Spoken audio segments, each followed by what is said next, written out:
வணக்கம். இது என் வழி இயற்கை வழி. இந்த எபிசோடில் நம்ம பார்க்க போகிறது எதை பற்றி அப்படின்னா, அழகு சம்பந்தமாக போஸ்ட் டெலிவரி கேர்.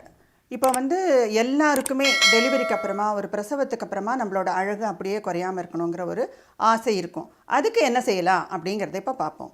முதல்ல டெலிவரி ஆன உடனே ஒரு 10 days கழித்து அவங்க இன்டேக்காக ஒரு லேகியம் அது ஒன்று சாப்பிட ஆரம்பிக்கணும். அது எதுக்காக அப்படின்னு சொன்னால், அவங்களுக்கு ஹீமோக்ளோபின் லெவல் இன்க்ரீஸ் ஆகணும். மெயினாக இழந்த ஒரு சக்தியை அவங்க எடுக்கிறதுக்காக இந்த லேகியம்.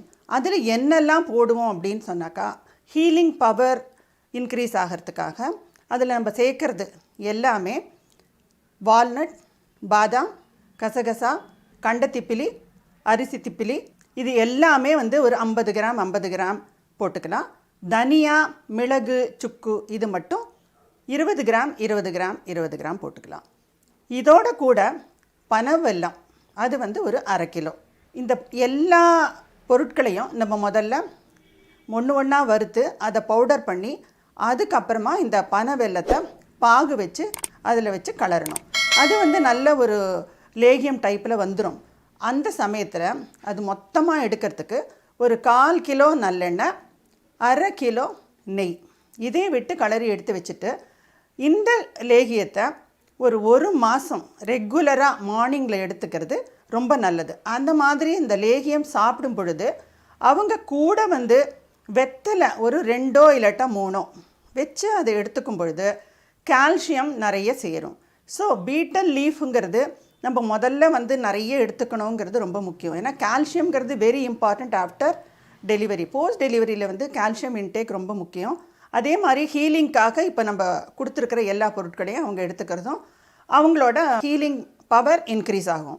அடுத்ததாக என்னன்னாக்கா, ஃபுட்டில் என்ன எடுத்துக்கலாம் அப்படின்னு சொன்னான்னாக்கா, ஜென்ரலி பீர்க்கங்காய், அவரைக்காய், கத்திரிக்காய், இதெல்லாம் கத்திரிக்காய் எந்த விதமான ஒரு இம்பேக்டும் இருக்காது, அட்வர்ஸ் எஃபெக்டும் கொடுக்காது. டைஜஷன் எல்லாமே குவிக்காக இருக்கிற மாதிரி நம்ம ஃபுட்டு எடுத்துக்கணும். அதே சமயத்தில் அவங்களுக்கு இந்த பீர்க்கங்காய், அவரைக்காய் 2 எடுத்துக்கும்போது பிரெஸ்ட் ஃபீட் பண்ணுறதுக்கு நிறைய ஹெல்ப் பண்ணும். அதனால் அந்த மாதிரி ஒரு பொருட்களை ஒரு ரெகுலராக கூட்டு மாதிரி சாப்பிட்றது, நெய் நிறைய விட்டுக்கலாம். நெய் கொஞ்சம் ஜாஸ்தி சேர்த்துக்கிறது கால்சியம் லெவலை இன்க்ரீஸ் பண்ணும்.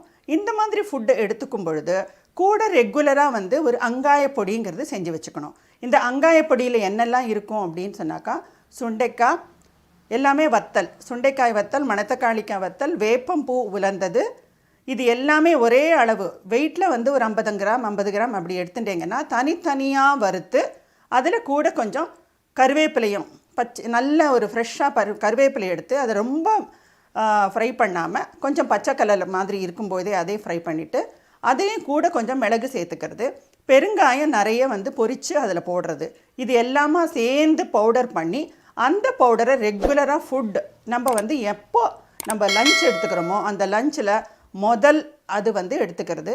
ஒரு சாதம் போட்டுட்டிங்கன்னா அதில் நெய்யை விட்டுட்டு இந்த பொடியை போட்டு கலந்து சாப்பிடும்பொழுது இதில் எல்லாமே ஹீலிங் பவரை இன்க்ரீஸ் பண்ணுறதுக்கு தான், வயிறு புண்ணை ஆற்றுறதுக்கு தான் இந்த மணத்தக்காளிக்காய் வத்தல், சுண்டைக்காய் வத்தல் இதெல்லாமே எடுத்துக்கிறோம். ஸோ நம்ம இந்த மாதிரி ஒரு கேர் ரெகுலராக இன்டேக்கில் எடுத்துக்கிறது ரொம்ப முக்கியம். இதையும் தாண்டி பூண்டு ரெகுலராகவே நெய்யில் வதக்கி சாப்பிட்லாம். அப்படி இல்லைன்னா பாலில் நல்லா வேக வச்சு அதை எடுத்துக்கிறது ரொம்ப இதே தான். எல்லாமே பிரெஸ்ட் ஃபீடிங்க்கு நல்லது, ப்ளஸ் ஹீலிங் பவருக்கு நல்லது. அவங்களுக்கு குளிர்ச்சியை ரொம்ப உண்டாக்காமல் உடம்பு நல்ல ஒரு உடல் வெப்பத்தை கரெக்டாக வச்சுக்கிறதுக்கு இந்த மாதிரி ஒரு இன்டேக் எடுத்துக்கிறது ரொம்ப நல்லது. இது எல்லாமும் தாண்டி அவங்க என்ன செய்யணுன்னாக்கா, குளியல் முறையில் கொஞ்சம் கவனம் செலுத்தணும்.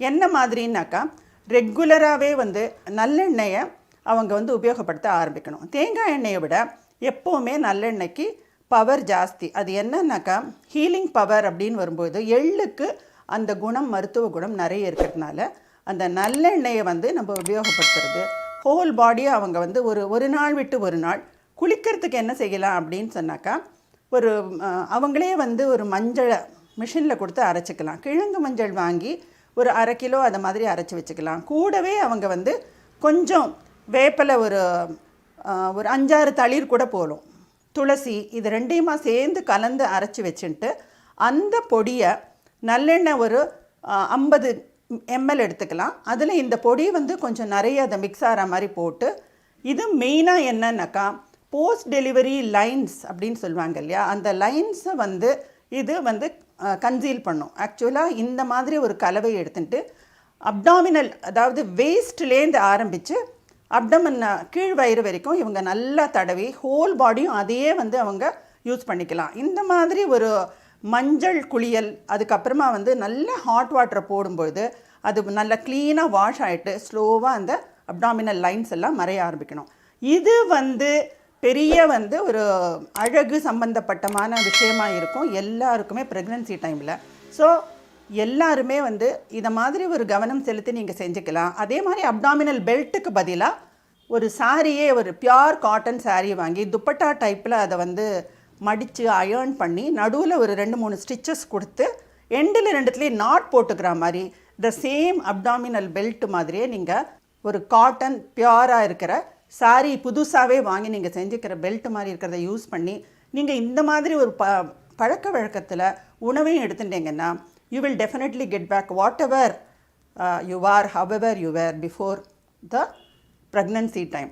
ஸோ என்ன நேயர்களே, உங்களுக்கு இந்த ப்ரோக்ராம் பிடிச்சிருக்கோன்னு நினைக்கிறேன். இப்போ சொன்ன டிப்ஸ் எல்லாம் எல்லாருமே ஃபாலோ பண்ணுங்கள். மீண்டும் உங்களை சந்திக்கும் வரை உங்களிடமிருந்து விடைபெறுவது உங்கள் ராஜமுரளி.